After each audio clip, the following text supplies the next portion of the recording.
अगाडि चाहिँ म तपाईँहरूसँग ओके, तपाईँहरूसँग एकचोटि सरसर्ती सिलेबसको बारेमा चाहिँ जानकारी दिन चाहन्छु है।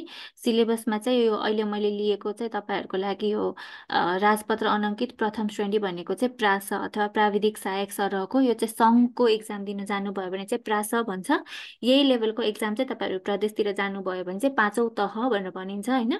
अनि त्यसपछि अर्को चाहिँ चौथो तह, त्यो भनेको चाहिँ राजपत्र अनङ्कित द्वितीय श्रेणी भन्ने हुन्छ, त्यो चाहिँ सङ्घको चाहिँ द्वितीय श्रेणी भनेको चाहिँ उता प्रदेशतिर चाहिँ चौथो तह भन्ने हुन्छ है। सिलेबस चाहिँ लगभग लगभग उस्तै नै छ, सिमिलर छ। हामीले बेस भनेको चाहिँ सङ्घको सिलेबसलाई लिएर पढ्छौँ। तर जुन प्रदेशमा एक्जाम दिन जाँदै हुनुहुन्छ त्यो प्रदेशमा चाहिँ के स्पेसिफिक कुराहरू केही नयाँ थपेको छ भने त्यसको बारेमा पनि हामी तपाईँहरूलाई चाहिँ जानकारी इन्फर्मेसन्सहरू दिन्छौँ, पढाउँछौँ है। सिलेबसमा सबैभन्दा पहिला ध्यान दिनुपर्ने कुरा भनेको चाहिँ दुईवटा पत्र हुन्छ, एउटा भनेको प्रथम पत्र हुन्छ, अर्को भनेको द्वितीय पत्र हुन्छ होइन। प्रथम पत्रमा चाहिँ जिके जिके आइक्यूको बारेमा क्वेसन्सहरू हुन्छ। यो भनेको चाहिँ सबै एमसिक्युज वाला भयो होइन प्रथम पत्र भनेको। अनि प्रथम पत्रको जिके आइक्यू पनि कस्तो हुन्छ भन्दाखेरि 20वटा चाहिँ 20वटा प्रश्न चाहिँ जिके आइक्यूसँग सम्बन्धित हुन्छ भने जब बेस्ड नलेज चाहिँ 30वटा क्वेसन्सहरू हुन्छ है। त्यसै गरी दोस्रो पत्र भनेको चाहिँ सब्जेक्टिभ भयो। सब्जेक्टिभ भनेको चाहिँ एउटा चाहिँ छोटो आन्सर, सर्ट आन्सर लेख्नेवाला क्वेसनहरू हुन्छ, अर्को भनेको चाहिँ लङ आन्सर लेख्नेवाला क्वेसन्सहरू हुन्छ। सर्ट आन्सर चाहिँ 5 मार्क्सको हुन्छ भने लङ आन्सर चाहिँ 10 मार्क्सको हुन्छ। 5 मार्क्सको क्वेसनको लागि तपाईँले चाहिँ अहिलेदेखि प्र्याक्टिस गर्दाखेरि चाहिँ कसरी प्र्याक्टिस गर्नु पर्यो भन्दाखेरि लगभग 8 देखि 10 मिनटमा होइन 7-8 मिनटमा कति लेख्न सक्छु भन्ने कुरा चाहिँ अहिलेदेखि नै प्र्याक्टिस गर्नुपर्ने हुन्छ। लोकसेवा भनेको चाहिँ एकदमै कम्पिटेटिभ एक्जाम हो होइन। मैले पहिलेदेखि पनि भनिरहेको हुन्छु, यहाँहरूलाई पनि फेरि पनि भन्छु, एकदमै कम्पिटेटिभ एक्जाम हो। 0.1 0.2 मार्क्सले चाहिँ फरक परिरहेको हुन्छ होइन। त्यही भएर चाहिँ एकदमै यो कुरा मैले पढेको छु या होस् भनेर त्यसरी चाहिँ लिनु हुँदैन यो लोकसेवाको एक्जामलाई है।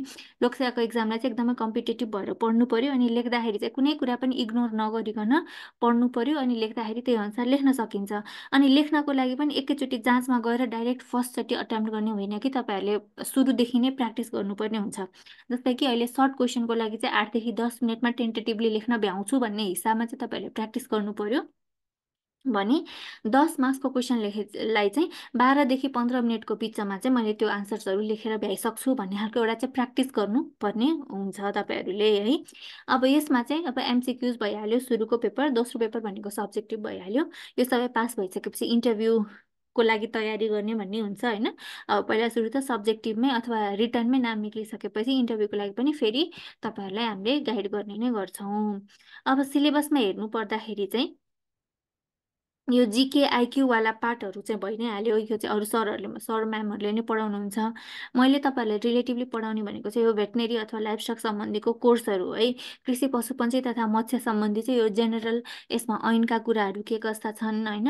अनि त्यसपछि कस्ता कस्ता खालका ऐनहरू पढ्नुपर्ने हुन्छ, ऐनबाट कस्तो खालको क्वेसन्सहरू चाहिँ सब्जेक्टिभ अथवा कस्तो खालको क्वेसन्सहरू चाहिँ अब्जेक्टिभमा आउन सक्छ। अनि यो प्रसारका कुराहरू के कस्ता छन् हाम्रो कृषि तथा पशुपन्छी क्षेत्रमा होइन। हाम्रो यो कस्तो खालको हिस्ट्री छ, कसरी हाम्रो यो भेटनेरी सेक्टर अथवा लाइफस्टक सेक्टरको स्ट्याब्लिस भयो नेपालमा, यस्ता लगायत विभिन्न कुराहरूको चाहिँ हामीले यो के भन्ने हुन्छ भन्दाखेरि यो 1 नम्बरमा जुन कृषि पशुपन्छी तथा मत्स्य सम्बन्धी भनेको चाहिँ यो जेनरल पढ्नुपर्ने हुन्छ। अनि अर्को भनेको चाहिँ यो जुन भेटनेरी छ, जुन चाहिँ मेन भेटनेरीसँग रिलेटेड होइन, इन्टरनल प्यारासाइट्सहरू, एक्सटर्नल प्यारासाइट्सहरू, ब्याक्टेरियल डिजिजेसहरू, भाइरल डिजिजेसहरू जस्तो कुराहरू चाहिँ हामीले अब डिजिजसँग सम्बन्धित कुराहरू चाहिँ यसमा पढ्छौँ होइन। मेटाबोलिक डिजिजेसहरू भयो होइन, रिप्रोडक्टिभ, जुनोटिक, त्यस्ता खालका डिजिजेससँग सम्बन्धित कुराहरू चाहिँ हामी यो भेटनेरीवाला पार्टमा पढ्छौँ।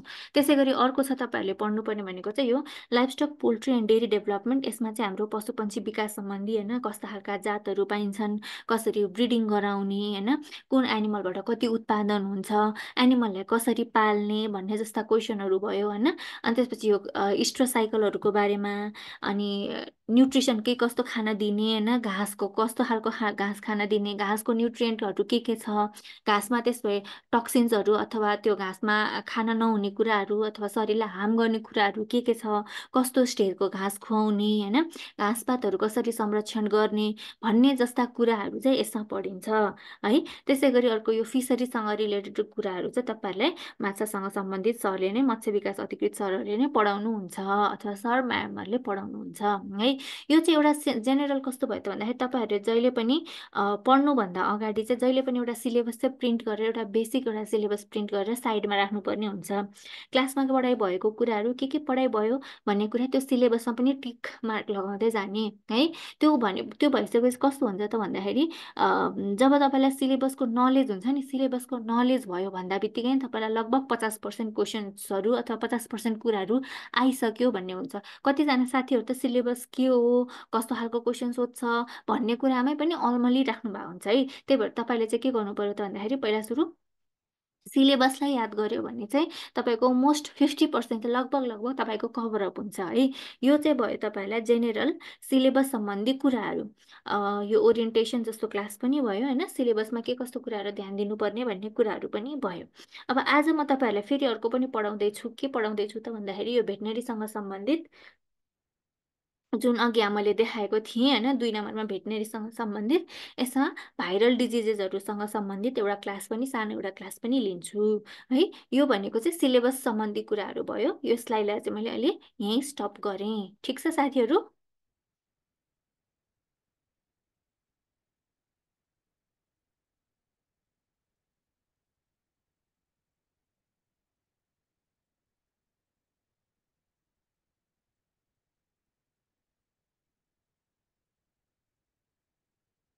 है ल ठिक छ। सिलेबसको एउटा सर्टकटमा ब्याकग्राउन्ड जस्तो कुरा मात्र राखेको है, मैले डिटेलमा चाहिँ मैले सिलेबसमा पनि गइनँ। किन भन्दाखेरि हामीले यता पढ्दै जाँदाखेरि उता सिलेबसमा पनि तपाईँहरूले ठ्याक्क ठ्याक्क टिक मार्क लगाउँदै जानुपर्ने हुन्छ, साइडमा सिलेबस राखेरै पढ्नुपर्ने हुन्छ। त्यो भयो भने के हुन्छ त तपाईँहरूलाई नै सहज हुन्छ, के पढ्यो के पढिएन भन्ने कुरा सहज हुन्छ है। ठिक छ। अब आज हामीले एउटा पढ्ने भनेको चाहिँ यो रिन्डरपेस्ट। रिन्डरपेस्ट भनेको चाहिँ एक किसिमको भाइरल डिजिज हो है। यो भाइरल डिजिज हो। भाइरल डिजिजहरूमा चाहिँ सबैभन्दा पहिला तपाईँहरूको सिलेबसमा के छ त भन्दाखेरि रिन्डरपेस्ट भन्ने छ, त्यहीबाटै हामी सुरु गर्न चाहन्छौँ है त। रिन्डरपेस्टलाई चाहिँ नेपालीमा के भन्छ त भन्दाखेरि गौगटी भन्छ। यो यस्तो एउटा हिस्ट्री बोकेको रोग हो होइन, जुन रोगको कारणले गर्दाखेरि चाहिँ नेपालमा यो भेटनेरी अथवा यो लाइफस्टक सेक्टरको चाहिँ डेभलप भएको हो। जुन फर्स्टमा नेपालमा एउटा भेटनेरी हस्पिटल अथवा भेटनेरी डिस्पेन्सरी भनेर जुन एउटा स्ट्याब्लिस भएको थियो, त्यो यही रोगको लागि भनेर नै स्ट्याब्लिस भएको हो है। यो चाहिँ नेपालको लागि एकदमै हिस्ट्री बोकेको एउटा रोग हो है। त्यसरी सम्झिनुपर्ने हुन्छ हामीले रिन्डरपेस्टलाई।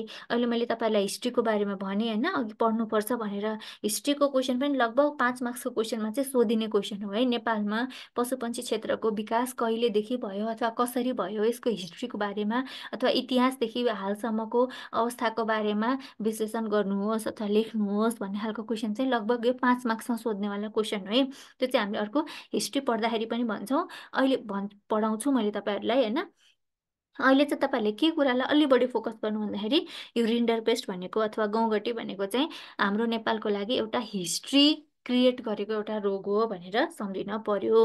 यो रोगलाई चाहिँ के पनि भनिन्छ त भन्दाखेरि क्याटल प्लेग पनि भनिन्छ है। यसलाई नेपालीमा के भनिन्छ, गौगटी भनिन्छ। यसलाई चाहिँ also called as cattle plague भनेर भनिन्छ।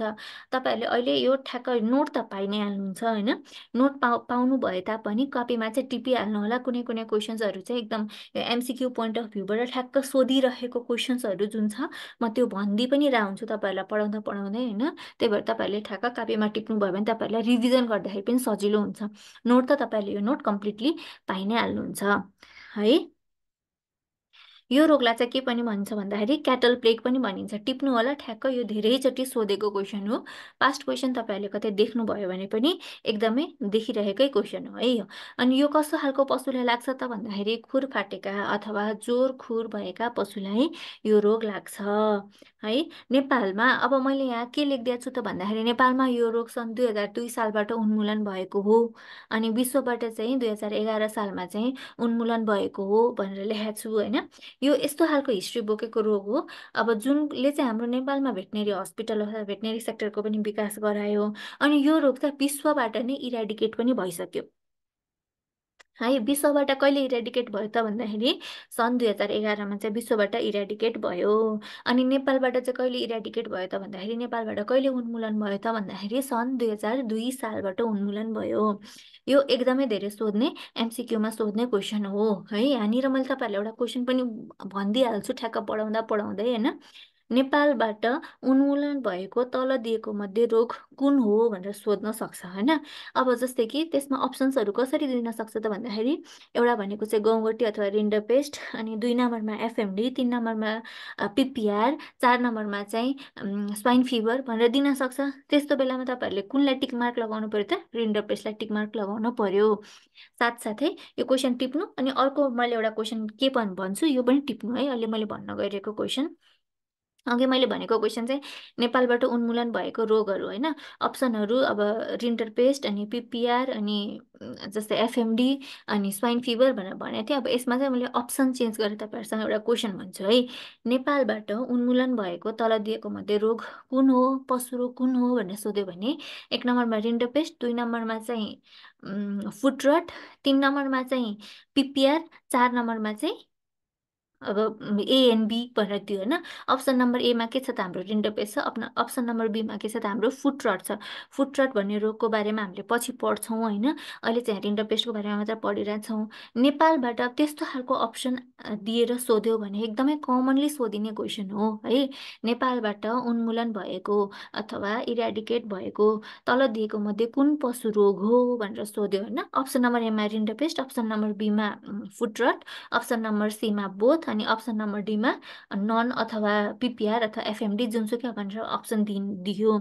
त्यो खालको अप्सन दिँदाखेरि चाहिँ केमा टिक मार्क लगाउनु पर्यो त तपाईँहरूले भन्दाखेरि एमसिक्यूमा रिन्टरपेस्ट र फुट रट दुइटै नेपालबाट चाहिँ इराडिकेट भइसकेको छ है। त्यही भएर तपाईँहरूले चाहिँ बोथ भन्नेमा अप्सनमा टिक लगाउनु पर्ने हुन्छ, अथवा एबिसिडी के लेख्ने हुन्छ होइन। त्यो प्रदेश हेरिकन अथवा सङ्घको हो कि प्रदेशको के को एक्जाम दिँदा चाहँदै हुनुहुन्छ एबिसिडी लेख्ने हो कि टिक मार्क लगाउने हो कि अथवा गोलो लगाउने हो कि के हो होइन।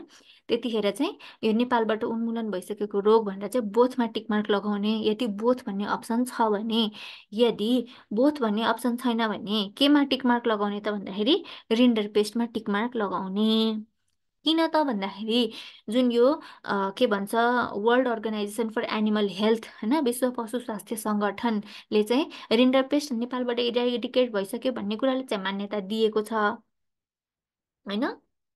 तर एफएमडी चाहिँ एफएमडी होइन, सरी फुट रट चाहिँ नेपालबाट उन्मूलन भयो भन्ने कुरालाई चाहिँ मान्यता दिएको छैन। त्यही भएर चाहिँ अब बोथ भन्ने अप्सन दिएको छ भने मात्र बोथमा लगाउने। यदि बोथ भन्ने अप्सन दिएको छैन, 1 नम्बरमा रिन्डरपेस्ट, 2 नम्बरमा फुट रट, 3 नम्बरमा एफएमडी, 4 नम्बरमा चाहिँ पिपिआर भन्ने त्यसरी दियो भने चाहिँ बोथ भन्ने अप्सन कोही पनि दिएको छैन भने चाहिँ रिन्डरपेस्टमा टिकमार्क लगाउनु पर्यो। एकदमै धेरै कमनली सोधिएको क्वेसन हो है।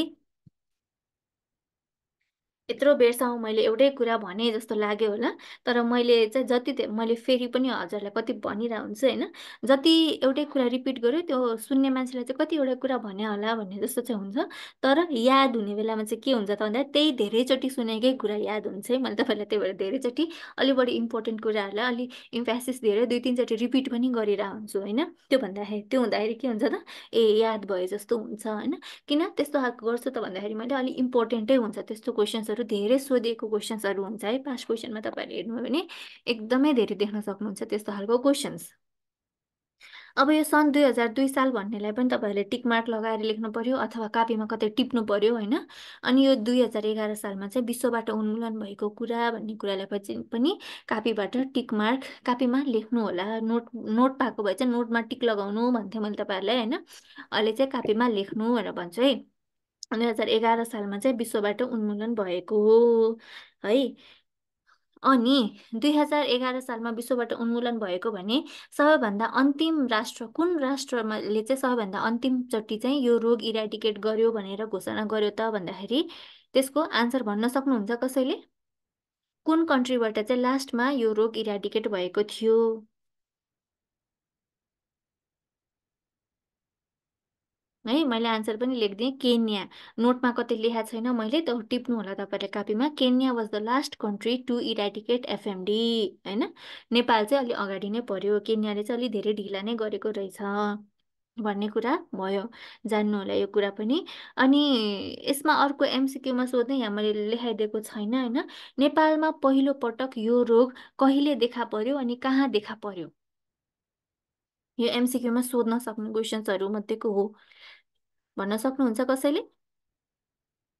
कहिले देखा पर्यो अनि कहाँ देखा पर्यो?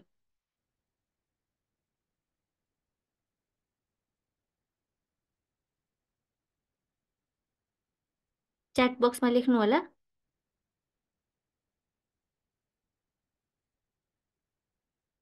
है, मैले लेखिदिनु पर्ला जस्तो भइसक्यो। 1938 39मा पहिलो पटक चाहिँ काठमाडौँमा देखा परेको हो। यो टिप्नु होला, कहिलेकाहीँ सोध्न सक्छ। नेपालमा पहिलो पटक रिन्डरपेस्ट भन्ने रोग कहिले देखा पर्यो त भन्दाखेरि 1938 39तिर काठमाडौँमा देखा पर्यो। अनि नेपालमा चाहिँ लास्ट कुन ठाउँमा देखा परेको थियो त भन्दाखेरि यो रोग दैलेखमा देखा परेको थियो। यो पनि पास्ट क्वेसन्सहरूमा छ है। दैलेखमा चाहिँ लास्ट नेपालमा यो रोग देखा परेको थियो। बुझ्नुहुन्छ तपाईँहरूले? कन्फ्युज त हुनु भएको छैन? काठमाडौँमा फर्स्ट टाइम देखिएको हो भने दैलेखमा चाहिँ लास्ट टाइम देखिएको हो। त्यसपछि चाहिँ दैलेखमा यो रोग देखा परिसकेपछि नेपालको कुनै पनि ठाउँमा यो रोग देखा परेको छैन होइन, उन्मूलन भयो। ठिक छ, टिप्नु होला है यो च्याट बक्समा लेखिदिएको कुरा। यो पनि इम्पोर्टेन्ट छ। ओके, ल ठिक छ। अब नेक्स्ट हामीले के पढ्छौँ त भन्दाखेरि रिन्डरपेस्टको इटायोलोजी अथवा कारक तत्त्व के हो त? रिन्डरपेस्ट कुन कारणले गर्दाखेरि लाग्छ अथवा यसको कारक तत्त्व के हो भन्ने कुरा हामीले पढ्छौँ है। यो चाहिँ विषाणु अथवा भाइरसको कारणले गर्दाखेरि लाग्छ। तपाईँहरूलाई एउटा कस्तो सिम्पल सुनिन्छ तर धेरैजना कन्फ्युज हुनुहुन्छ होइन। ब्याक्टेरियालाई नेपालीमा के भन्छ अनि भाइरसलाई नेपालीमा के भन्छ? च्याट बक्समा लेख्नु त साथीहरू। कहिलेकाहीँ यस्तो सिम्पल कुराले पनि मिस्टेक भइदिन्छ के जाँचमा। जस्तै कि अब अहिले रिन्डरपेस्ट पढिरहेछौँ होइन।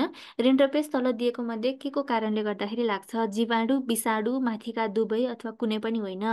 अब जीवाणु, विषाणु भनेर दिएको छ, त्यहाँ ब्याक्टेरिया, भाइरस भनेर दिएको छैन होइन।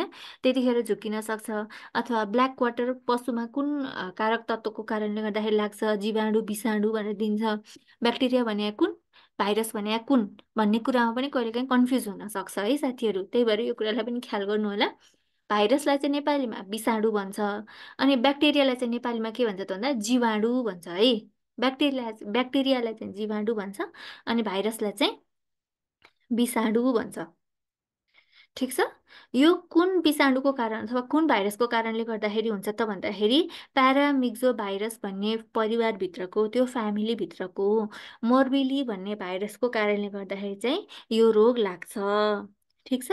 प्यारामिक्जो भाइरस परिवारभित्रको अथवा यो परिवारभित्रको भाइरस भन्नालाई चाहिँ के भन्छ त भन्दाखेरि प्यारामिक्जो भिरिडी फ्यामिलीभित्रको भनिन्छ है। प्यारामिक्जो भिरिडी भनेर सम्झे पनि हुन्छ अथवा प्यारामिक्जो ग्रुप अथवा प्यारामिक्जो परिवारभित्रको मोर्बिली भन्ने भाइरसको कारणले गर्दाखेरि चाहिँ यो रोग लाग्छ भनेर सम्झिँदा पनि हुन्छ। तर यसको इटायोलोजी चाहिँ सम्झिनुपर्छ है, यो पनि टिपिराख्नु होला। अनि इन्कुबेसन पिरियड, इन्कुबेसन पिरियड भनेको के हो साथीहरू?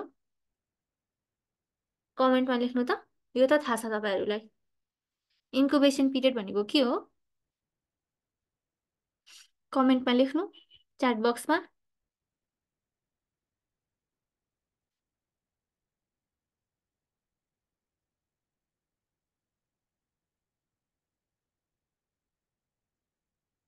साथीहरू कहाँ हराउनु भयो?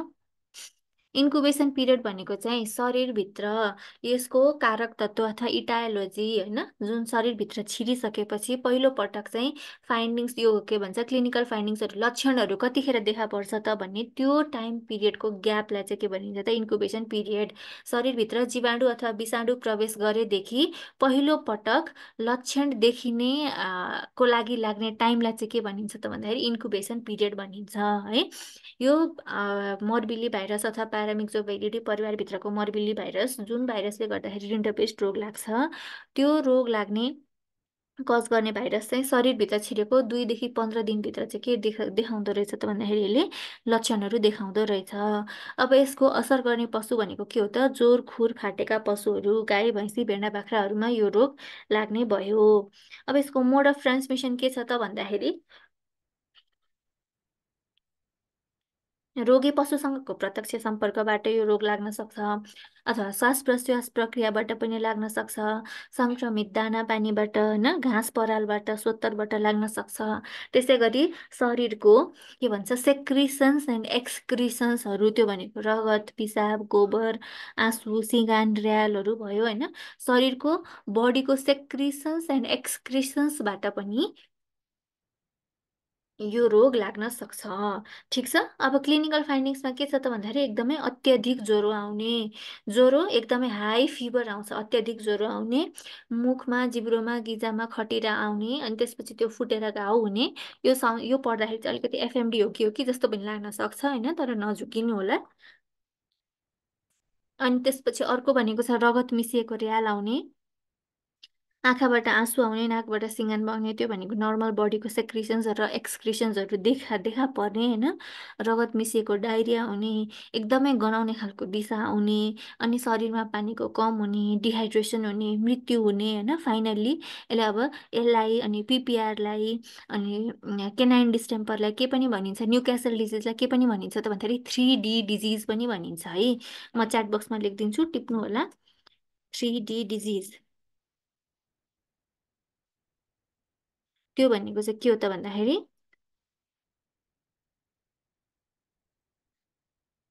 डायरिया, डिहाइड्रेसन एन्ड डेथ, होइन। बेसिकली 3D भनिन्छ। अब कतिजना राइटरहरूले 4D 5D पनि लेख्नुहुन्छ, यो बेसिक भनेको चाहिँ 3D हो है। सुरुमा डाइरिया हुन्छ, डाइरिया भइसकेपछि के हुन्छ त शरीरमा पानीको कमी हुन्छ, त्यसलाई डिहाइड्रेसन भनिन्छ। अनि फाइनली चाहिँ के हुन्छ त पशुको डेथ हुन्छ, त्यही भएर चाहिँ यसलाई 3D डिजिज पनि भनिन्छ। कुन कुन डिजिज हो त, अब अहिलेलाई टिप्नु, यो रिन्डरपेस्ट भयो, होइन, पिपिआर भयो, अनि केनाइन डिस्टेम्पर पनि भयो, अनि त्यसपछि अर्को भनेको चाहिँ न्यू क्यासल डिजिज है। च्याट बक्समा लेख्दैछु, च्याट बक्समा लेख्दैछु, त्यो टिप्नु होला, होइन। किन यो रोगहरूलाई यस्तो भनेको त भन्दाखेरि यो सबै मर्बिली भाइरसभित्र फ्यामिलीभित्रको चाहिँ के अरे प्यारामिक्सो फ्यामिलीभित्रको मर्बिली भाइरसको कारणले गर्दाखेरि लाग्छ, त्यही भएर चाहिँ यो रोगहरूलाई चाहिँ 3D डिजिज पनि भनिन्छ। यो रोगहरूको नेचर उस्तै उस्तै हुन्छ, त्यही भएर यिनीहरूलाई 3D डिजिज भनेर भनिएको हो। यो टिप्नु होला, पछि अरू रोगहरू पढ्दै जाँदाखेरि पनि तपाईँहरूलाई सहज हुन्छ। अब यहाँ पिक्चरमा देख्न सक्नुहुन्छ एकदमै ख्याउटे परेको रिब्सहरू नै रिब्सहरू देखिएको छ, होइन। पहिलो पिक्चरमा देख्नुभयो भने एकदम त्यो करङ मात्र देखिया छ, एकदमै विकनेस भएर सिभियर डिहाइड्रेसन भएर, होइन। दोस्रो पिक्चरमा देख्न सक्नुहुन्छ आँखाबाट एकदमै धेरै सेक्रेसन्सहरू आइरहेछ, होइन, आँसु बगेको, अनि त्यसपछि यो र्यालहरू एकदमै धेरै चुहिएको देख्न सक्नुहुन्छ।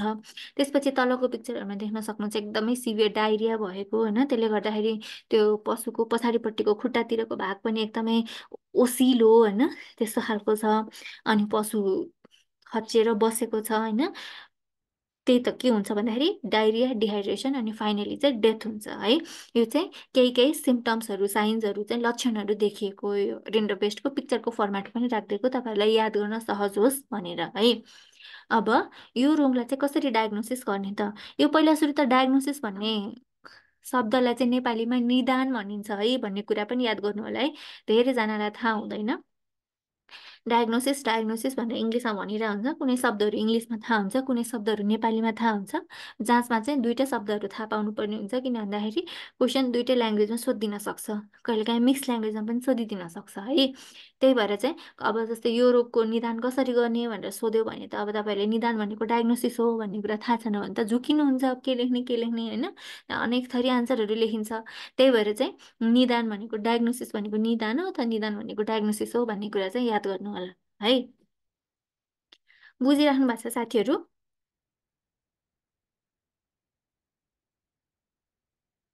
धेरै छिटो भएको छ कि कस्तो छ?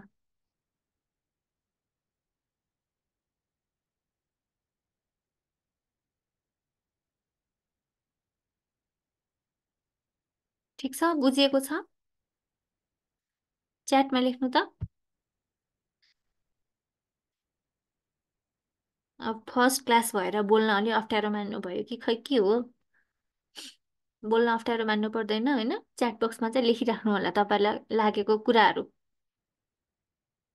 बुझेको छ अथवा छैन होइन। बुझ्न चाहिँ बुझिन्छ नै, त्यस्तो गाह्रो केही पनि छैन। बुझ्ने गरी नै भनिरहेको हुन्छु। तर पनि कहिलेकाहीँ कस्तो हुन्छ भन्दाखेरि फिजिकल्ली पढाउँदाखेरि चाहिँ विद्यार्थीहरूको फेसियल एक्सप्रेसनहरूले पनि बुझिन्छ उनीहरूले बुझाएको छ कि छैन भनेर। तर अनलाइनमा चाहिँ के हुन्छ, त्यो देख्न पाइँदैन, सबैजनाको भिडियो अफ हुन्छ होइन। त्यही भएर पनि अब बुझेको छ या छैन भन्ने कुरा चाहिँ कम्युनिकेटै गर्नुपर्ने हुन्छ है साथीहरू। अथवा तपाईँहरूलाई डाउट लागेको कुराहरू, केही सोध्नु मन लागेको कुराहरू, कन्फ्युजन भएको कुराहरू चाहिँ सोध्नै पर्ने हुन्छ। होपफुल्ली बुझिराख्नु भएको छ, बुझिएको छ भनेर भन्नुभएको छ। ल ठिक छ, बुझिएको छ भने एकदम बेस्ट भयो है। ल अब यो रोगको निदान चाहिँ कसरी गर्ने त भन्दाखेरि, यो तपाईँहरूलाई सुरुमा एउटा दुइटा डिजिज पढ्दाखेरि चाहिँ कस्तो लाग्न सक्छ त भन्दाखेरि कस्तो एउटै प्याटर्नमा पढेको जस्तो लाग्न सक्छ होइन। तर धेरै जस्तो डिजिजहरूको के हुन्छ त भन्दाखेरि एउटै प्याटर्नमा पढिसकेपछि ठ्याक्क जाँचमा लेख्ने बेलामा चाहिँ एकदमै सजिलो हुन्छ के। ठिक छ। त्यो डिजिजको स्पेसिफिक कुरा के छ भन्ने कुरा याद गर्यो, त्यसपछि कमन कुराहरू के हुन्छ त्यो लेख्न सकिन्छ है। त्यसले गर्दाखेरि चाहिँ एउटै प्याटर्नमा मैले पढाउँछु तपाईँहरूलाई सहज होस् भनेर। तपाईँहरूकै सहजताको लागि मैले एउटै प्याटर्नमा पढाउने कारण पनि त्यही नै हो है। अब डायग्नोसिस कसरी गर्ने त, on the basis of history and clinical findings होइन। इतिहास विवरण र लक्षणको आधारमा चाहिँ रोगलाई डायग्नोसिस गर्ने। त्यसै गरी अर्को भनेको चाहिँ पोस्टमार्टम परीक्षण गरेर पनि रोगको डायग्नोसिस गर्न सकिन्छ। अनि यहाँ पोस्टमार्टम गरेर हेर्दाखेरि के देखिन्छ त भन्दाखेरि मरेको पशुको सब परीक्षण गरेर हेर्दा ठुलो आन्द्रामा जेब्रा मार्किङ देखिन्छ। अब यो जेब्रा मार्किङ भन्ने कुरालाई चाहिँ तपाईँहरूले कापीमा फेरि टिप्नु होला। यो एकदमै इम्पोर्टेन्ट क्वेसन हो, एमसिक्यूमा धेरै पटक सोधेको छ र रिपिटेडली सोधि पनि रहन्छ है। मरेको पशुको सब परीक्षण गरेर हेर्दा ठुलो आन्द्रामा जेब्रा मार्किङ देखिन्छ, यो कुन रोगको लक्षण हो भनेर सोध्न सक्छ। सोद्धाखेरि केमा टिक मार्क लगाउनु पर्यो त,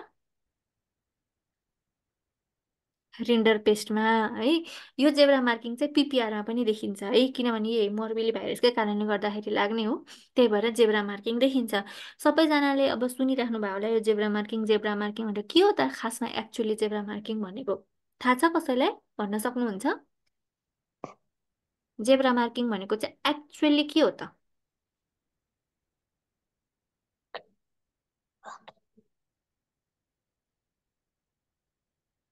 जेब्रा मार्किङ भनेको चाहिँ एक्चुअली हेमोरेज जब हुन्छ नि होइन, हेमोरेज हुँदाखेरि यहाँ तल पिक्चर पनि राखिदिएको छु मैले, तपाईँले देख्न सक्नुहुन्छ होइन।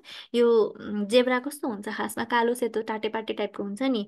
यो हाम्रो इन्टेस्टाइनमा हेर्दाखेरि के हुन्छ त भन्दा हेमोरेजको कारणले गर्दाखेरि कहीँ एकदमै धेरै रातो बाक्लो खालको रगत जस्तो, कहीँ चाहिँ सेतो खालको देखिन्छ। त्यो ठ्याक्क टाटेपाटे स्ट्राइप्सहरू जेब्राको सेतो कालो स्ट्राइप्सहरू जस्तै यहाँ चाहिँ रातो र सेतो खालको स्ट्राइप्सहरू देखिन्छ। जहाँनिर बढी हेमोरेज भएको हुन्छ त्यहाँनिर चाहिँ रातो खालको देखिन्छ होइन। यस्तो खालको प्याटर्नलाई चाहिँ जेब्रा मार्किङ भनिन्छ। यो चाहिँ रिन्डोपेस्ट रोग लाग्दा अथवा पिपिआर रोग लाग्दाखेरि ठुलो आन्द्रामा अथवा लार्ज इन्टेस्टाइनमा देखिने प्याटर्न हो। यसबाट पनि के गर्न सकिन्छ त भन्दाखेरि डिजिजको डायग्नोसिस गर्न सकिन्छ। अनि अर्को डायग्नोसिस कसरी गर्ने हो त भन्दाखेरि प्रयोगशालामा परीक्षण गरेर यो रोगको डायग्नोसिस गर्ने हो होइन। डब्लुबिसीको गणना गर्दाखेरि प्रयोगशालामा परीक्षण गर्दाखेरि के हेर्नु पर्यो त भन्दाखेरि अब तपाईँलाई थाहा छँदैछ आरबिसी डब्लुबिसी प्लेटलेट्सहरू हुन्छ। अब त्यो डब्लुबिसी अथवा व्हाइट ब्लड सेल्सहरूलाई चाहिँ गणना गर्दाखेरि के हुन्छ त नर्मलभन्दा सङ्ख्या कम हुन्छ। त्यसलाई के भनिन्छ त भन्दाखेरि ल्युकोपेनिया भनिन्छ। ल्युकोपेनिया भनेको के हो त भन्दाखेरि नर्मली चाहिँ व्हाइट ब्लड सेल्सहरूलाई चाहिँ ल्युकोसाइट्स भनिन्छ। त्यो ल्युकोसाइट्सहरूको सङ्ख्या कम हुनु, गणना गर्दाखेरि सङ्ख्या कम हुनुलाई चाहिँ के भनिन्छ त ल्युकोपेनिया भनिन्छ है। डब्लुबिसीको गणना गर्दाखेरि डब्लुबिसीको सङ्ख्या कम हुने। अनि अर्को चाहिँ के गर्न सकिन्छ त भन्दाखेरि इलाइजा टेस्ट गरेर पनि गर्न सकिन्छ। अब इलाइजाको फुल फर्म के हो त भन्दाखेरि म तपाईँहरूलाई टिपाइदिन्छु, लेख्नु होला है। यहाँ म च्याट बक्समा लेखिदिन्छु।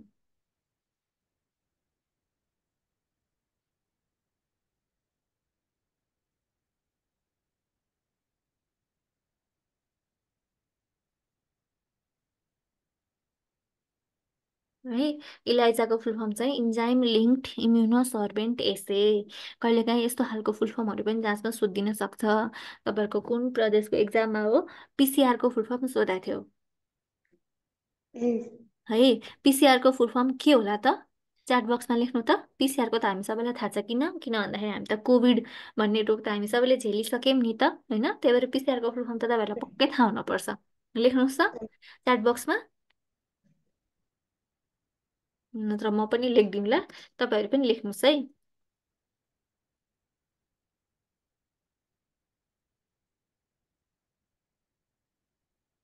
यो फुल फर्म पनि सोधेको क्वेसन हो है। कुन प्रदेशमा ठ्याक्क मलाई याद छैन, तर प्रदेशको जाँचमा सोधेको क्वेसन हो। पिसिआरको full form polymerase chain reaction है। त्यही भएर इलाइजाको पनि सोध्न सक्छ भनेर लेखाइदिएको, याद गर्नु होला। इन्जाइम लिङ्क्ड इम्युनोसर्भेन्ट एसे, च्याट बक्समा लेखेको कुरा। त्यस्तै गरी अर्को छ कम्प्लिमेन्ट फिक्सेसन टेस्टहरू। यस्ता परीक्षणहरू गरेर पनि के गर्न सकिन्छ त, रोगको डायग्नोसिस गर्न सकिन्छ। अब उपचार। यो कस्तो खालको रोग हो त भन्दाखेरि भाइरल रोग हो।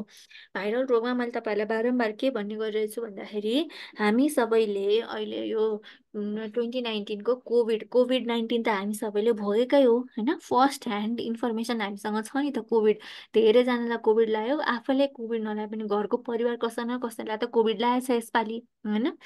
कोभिड भनेको के हो त भन्दाखेरि यो पनि भाइरल रोग हो। यसको के थियो त, ठ्याक्कै उपचार थियो त थिएन होइन। आइसोलेसन गर्ने, क्वारेन्टिनमा बस्ने, अनि रोग लागेको मान्छेहरू आइसोलेसनमा बस्ने, अनि त्यसपछि के भन्छ शरीरलाई एकदम तन्दुरुस्त बनाउनको लागि भाइटामिन्सहरू अथवा झरिलो पोसिलो कुराहरू मात्रै खाने भन्ने थियो नि त होइन। अनि ठ्याक्कै यो कोभिडकै उपचार गर्ने भन्ने खालको त्यस्तो खालको औषधिहरू कुनै थियो त, खासै थिएन। कहिलेकाहीँ त्यो पछि पछि चाहिँ एन्टिभाइरल के भन्छ औषधिहरू भनेर आइरहेको थियो मार्केटमा। तर त्यो एन्टिभाइरल रोग पनि ठ्याक्कै अब उपचार गर्छ कि गर्दैन यसले भन्ने पनि थाहा थिएन। साइन्टिस्टहरूलाई पनि खासै त्यस्तो इन्फर्मेसन्सहरू थिएन। रिसर्च गर्दै अलिअलि ट्रायल गर्दै मार्केटमा पठाइरहेको थिएँ होइन। त्यही औषधि पाउन पनि गाह्रो थियो फेरि होइन। त्यस्तो खालको यो ठ्याक्क भाइरसको चाहिँ एन्टिभाइरल भन्ने खासै त्यस्तो औषधिहरू खासै हुँदैन। जस्तै कि ब्याक्टेरियालाई मार्ने चाहिँ ठ्याक्कै त्यही ब्याक्टेरियालाई मार्ने एन्टिब्याक्टेरियल औषधिहरू भए जस्तै भाइरस चाहिँ ठ्याक्कै त्यो भाइरसलाई मार्ने एन्टिभाइरल मेडिसिनहरू खासै त्यस्तो हुँदैन, अथवा भए पनि एकदमै धेरै महँगो हुन्छ। र त्यो बनाउनलाई पनि एकदमै कस्ट हाई लाग्छ होइन। रिसर्च धेरै गर्नुपर्ने हुन्छ। अनि फेरि भाइरसको प्रपर्टी कस्तो छ त भन्दाखेरि अब कोभिड हामी सबैले फेस गरे भएर म फेरि भन्छु, कहिले ओमिक्रोन भनेको छ, कहिले डेल्टा भनेको छ, कहिले के भनेको छ होइन। भाइरसको फर्म्सहरू चाहिँ एकदमै धेरै बदलिदो खालको फर्म्सहरू हुन्छ है। भाइरसले चाहिँ आफ्नो धेरै भेरिएन्टहरू एकदमै धेरै बनाउन सक्ने भएको भएर पनि के हुन्छ त भन्दाखेरि ठ्याक्क कुन अब औषधि निकाल्ने त भन्ने खालको पनि त्यो धेरै रिसर्च गर्यो गर्यो, लास्टमा कुन औषधिले काम गर्छ यो औषधिले काम गर्छ भन्ने बेलामा चाहिँ ठ्याक्क फेरि भाइरसको रूप परिवर्तन भइदिने। त्यस्तो खालको गरेर पनि के हुन्छ त, ठ्याक्क भाइरसको त्यही एन्टिभाइरल औषधि भन्ने खालको चाहिँ हुँदैन है। त्यो त मैले के भने त तपाईँलाई भन्दाखेरि ठ्याक्क कोभिडको एउटा ब्याकग्राउन्ड इन्फर्मेसन जस्तो भने। अब त्यो इन्फर्मेसनलाई तपाईँले के दिमागमा राख्नुपर्ने हुन्छ त भन्दाखेरि त्यो इन्फर्मेसनलाई दिमागमा राखेर ठ्याक्क यो भाइरल डिजिजको उपचारमा ठ्याक्क तपाईँहरूले लेख्नुपर्ने हुन्छ जाँचमा आयो भने। के लेख्ने त भन्दाखेरि यो रोग विषाणुजन्य रोग भएकोले अथवा भाइरल डिजिज भएकोले होइन खासै उपचार छैन। त्यसैले लक्षणको आधारमा सिम्टोमेटिक ट्रिटमेन्ट गर्ने र कहिलेकाहीँ चाहिँ सपोर्टिभ ट्रिटमेन्ट पनि म यहाँ लेखिदिन्छु, कमेन्ट बक्समा लेख्नु होला होइन।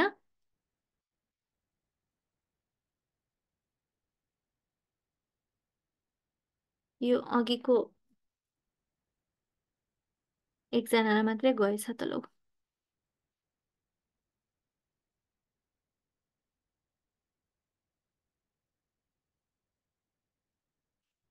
मैले के लेखिदिन्छु भने चाहिँ सपोर्टिभ ट्रिटमेन्ट होइन। एउटा चाहिँ लक्षणको आधारमा सिम्टोमेटिक ट्रिटमेन्ट गर्ने, जस्तै कि ज्वरो उच्च भइरहेछ भने ज्वरो घटाउने औषधि दिने, एलर्जिकहरू रियाक्सनहरू देखाएको छ भने एलर्जिक रियाक्सन कम गर्ने खालको औषधिहरू दिने होइन। त्यो भनेको चाहिँ सब सिम्टोमेटिक ट्रिटमेन्ट लक्षण अनुसारको औषधि भयो। अनि सपोर्टिभ भनेको चाहिँ उसको इम्युन सिस्टम स्ट्रङ गराउनलाई, अब जस्तै हामीले भाइटामिन्सहरू दिन सक्यो, एडिसनल मिनरल्सहरू दिन सक्यो होइन, पोषण तत्त्वहरू एक्स्ट्रा दिन सक्यो, त्यो भनेको चाहिँ सपोर्टिभ ट्रिटमेन्ट भन्ने हुन्छ है। सिम्टोमेटिक ट्रिटमेन्ट र सपोर्टिभ ट्रिटमेन्टको डिफ्रेन्सेस चाहिँ ठ्याक्कै यहाँनिर छ, याद गर्नु होला। अनि अर्को के हुन्छ त भन्दाखेरि ठ्याक्कै यो भाइरल रोगको उपचारमा लेख्दाखेरि हामीले सेकेन्डरी ब्याक्टेरियल इन्फेक्सन रोक्नको लागि एन्टिबायोटिक्सको प्रयोग गर्ने। किन यस्तो भनिएको होला त भन्दाखेरि है, सुरुमा त भाइरसको कारणले गर्दाखेरि पशु बिरामी भएको हुन्छ है। अब पशु बिरामी भइसकेपछि के हुन्छ त भन्दाखेरि उसको इम्युन सिस्टम पनि कमजोर भइरहेको हुन्छ। अनि सराउन्डिङमा के हुन्छ त, माइक्रो अर्गानिजम्सहरू त हुन्छ होइन। अब कुनै ब्याक्टेरियाले गएर त्यो इम्युनो कम्प्रोमाइज्ड स्टेट अथवा इम्युन सिस्टम जति बेला कमजोर भएको हुन्छ त्यो बेलामा आफ्नो वातावरणमा भएको कुनै ब्याक्टेरियाले गएर त इन्फेक्सन गर्न सक्यो त्यस्तो पशुलाई झन् होइन। त्यस्तो इन्फेक्सन रोक्नको लागि मात्रै हामीले एन्टिबायोटिक्सको प्रयोग गर्ने हो है। त्यही भएर यो पोइन्टलाई चाहिँ जहिले पनि दोस्रो नम्बरमा लेख्नु होला। फर्स्ट नम्बरमा यो पोइन्ट खासै नलेख्नु होला। फर्स्ट नम्बरमा लेख्ने के हो त भन्दाखेरि यो रोग विषाणुजन्य रोग भएकोले as this is a viral disease होइन, यसको ठ्याक्कै उपचार छैन। त्यही भएर लक्षणको आधारमा सिम्टोमेटिक ट्रिटमेन्ट र सपोर्टिभ ट्रिटमेन्ट गर्ने हो भनेर लेख्नु होला जाँचमा, अथवा बुझ्ने पनि त्यही नै हो है। त्यसै गरी अर्को के भयो त, सेकेन्डरी ब्याक्टेरियल इन्फेक्सन भनेर बल्ल दोस्रो नम्बरको पोइन्टमा यो लेख्ने हो। पहिलो नम्बरकै पोइन्टमा तपाईँहरूले यो कहिले पनि नलेख्नु होला है। याद गर्नु होला। किन भन्दाखेरि प्राइमेरी रोग त केले लागेको छ त भन्दाखेरि प्राइमेरी त हामीलाई यो रोग लागेको त भाइरसको कारणले गर्दाखेरि हो होइन। त्यो भाइरसको कारणले गर्दा रोग लागेको बेलामा इम्युन सिस्टम कमजोर भएर अनि ब्याक्टेरियाले असर गर्न सक्ने भयो। अनि त्यही ब्याक्टेरियाले असर गर्न सक्छ भनेर बल्ल सेकेन्डरी ब्याक्टेरियल इन्फेक्सन रोक्नको लागि एन्टिबायोटिक्सको प्रयोग गर्ने हो होइन। त्यही भएर यो चाहिँ ठ्याक्क अर्डरमा लेख्नु होला। अनि घाउहरू कतै देखाएको छ भने एन्टिबायोटिक मलमहरू लगाउन सक्यो। अब अर्को के छ त भन्दाखेरि रोकथाम है, प्रिभेन्सन। एउटा भन्ने चाहिँ प्रिभेन्सन हुन्छ, अर्को चाहिँ कन्ट्रोल भन्ने हुन्छ है। प्रिभेन्सन भनेको के त भन्दाखेरि रोगलाई सुरुमा लाग्नुबाट बचाउने, त्यसलाई चाहिँ रोकथाम भनिन्छ, प्रिभेन्सन भनिन्छ होइन। कन्ट्रोल भनेको चाहिँ रोग लागिसकेपछि फर्दर धेरै बढ्न नदिनको लागि के गरिन्छ त, कन्ट्रोल गरिन्छ है। यो प्रिभेन्सन एन्ड कन्ट्रोलको थोरै डिफ्रेन्स छ, याद गर्नु होला। प्रिभेन्सन गर्नलाई हामीले के गर्न सकिन्छ त भन्दाखेरि रोगी पशुलाई छुट्याएर राख्ने, अनि त्यसपछि बिरामी पशुहरू के भन्छ बिरामी पशुहरू खरिद नगर्ने। अनि पशु खरिद गरेर ल्याइसकेपछि जहिले पनि आफ्नो फार्ममा छिराउनुभन्दा अगाडि केही समय कम्तीमा पनि 2 हप्ता जस्तो चाहिँ के गर्ने त भन्दाखेरि के भन्छ क्वारेन्टिनमा राख्ने।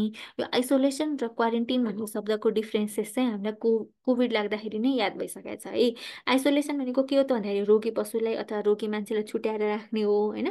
अनि क्वारेन्टिन भनेको के हो त, कुनै ठाउँबाट नयाँ मान्छे अथवा नयाँ पशु आउँदैछ भने त्यो नयाँ मान्छे अथवा नयाँ पशुलाई त्यहाँ भएको एक्जिस्टिङ मान्छे अथवा पशुहरूसँग घुलमिल हुन नदिने। केही समयसम्म त्यो नयाँ मान्छेले अथवा नयाँ पशुले कुनै रोग लिएर आएको छ भने त्यो रोगको इन्कुबेसन पिरियडसम्म चाहिँ उसलाई छुट्याएर अलग्गै राख्ने, त्यसलाई के भनिन्छ त क्वारेन्टिनमा राख्ने भनिन्छ है।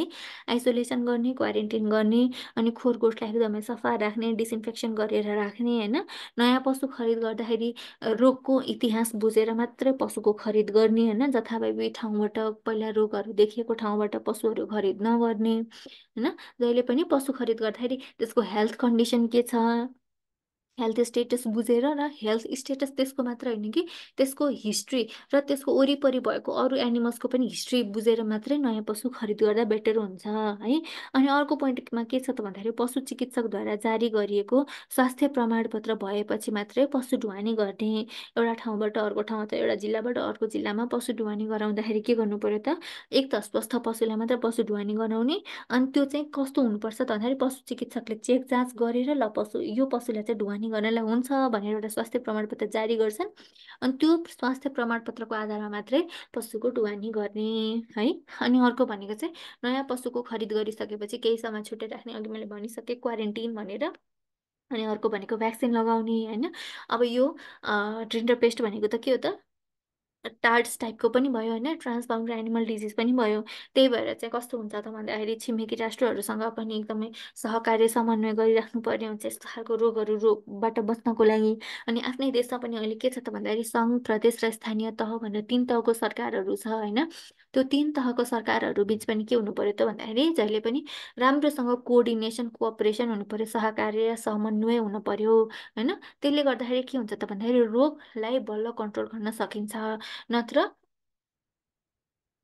कोभिडको बेलामा के थियो, चाइनामा फर्स्ट टाइम देखिएको, कोभिड विश्वव्यापी रूपमा फैलियो नि होइन, चाइनाको त्यो ठाउँमा त देखाएको छ, अब अमेरिकामा देखिँदैन होइन, अथवा ब्राजिलमा देखिँदैन, अथवा नेपालमा देखिँदैन भन्न सकिएन नि। यहाँसम्म जताततै यत्र तत्र सर्वत्र रोगहरू फैलियो नि होइन।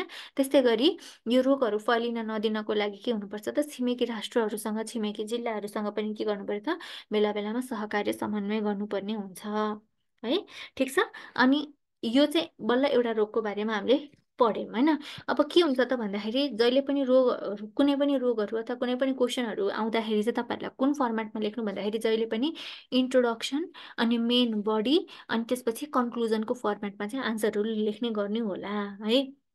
इन्ट्रोडक्सनमा चाहिँ त्यो रोगको छोटो एउटा डिस्क्रिप्सन अथवा डेफिनेसन टाइपको होइन, कस्तो खालको पशुलाई लाग्छ अथवा के कारणले गर्दा लाग्छ भन्ने खालको एउटा छोटो इन्ट्रोडक्सनमा लेख्न सकिन्छ।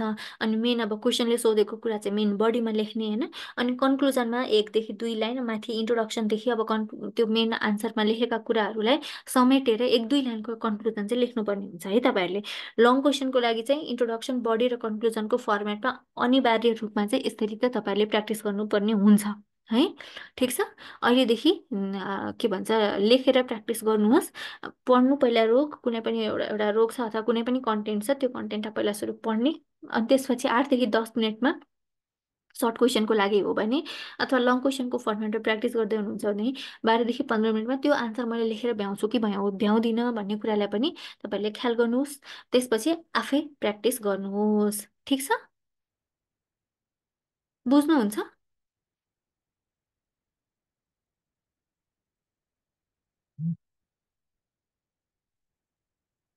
मोस्ट प्रब्ली तपाईँहरूले बुझ्नुभयो होला होइन। अब यो चाहिँ आज अब फर्स्ट क्लास पनि भयो, इन्ट्रोडक्सन जस्तो एउटा क्लास, ओरिएन्टेसन जस्तो क्लास पनि भयो होइन। त्यही भएर चाहिँ मैले तपाईँहरूलाई यो एउटा मात्र रोगको बारेमा पढाएको, नत्र भने प्रायः जस्तो एउटा क्लासमा चाहिँ 3 देखि 4वटा रोगहरू चाहिँ समेटिने गरी हामीले पढ्छौँ होइन। अनि ठ्याक्क जाँचमा कसरी सोधिन्छ भन्ने कुरामा फर्मेटमा नै मैले पढाइरहेको हुन्छु। तपाईँहरूले त्यही फर्मेटमा पढ्नु होला। केही क्वेसन्सहरू छ भने राख्नु होला, केही क्वेरिजहरू छ भने राख्नु होला।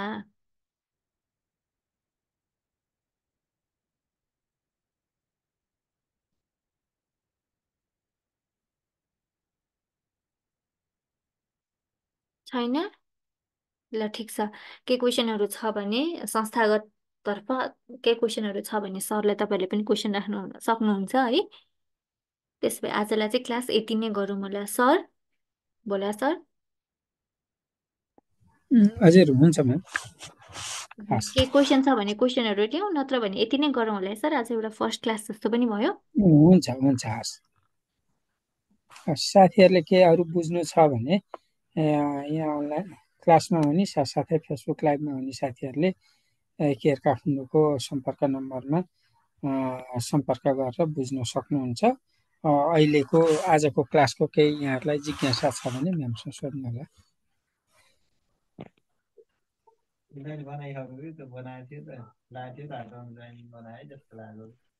हजुर गणेशजीले केही सोध्न खोज्नुभयो?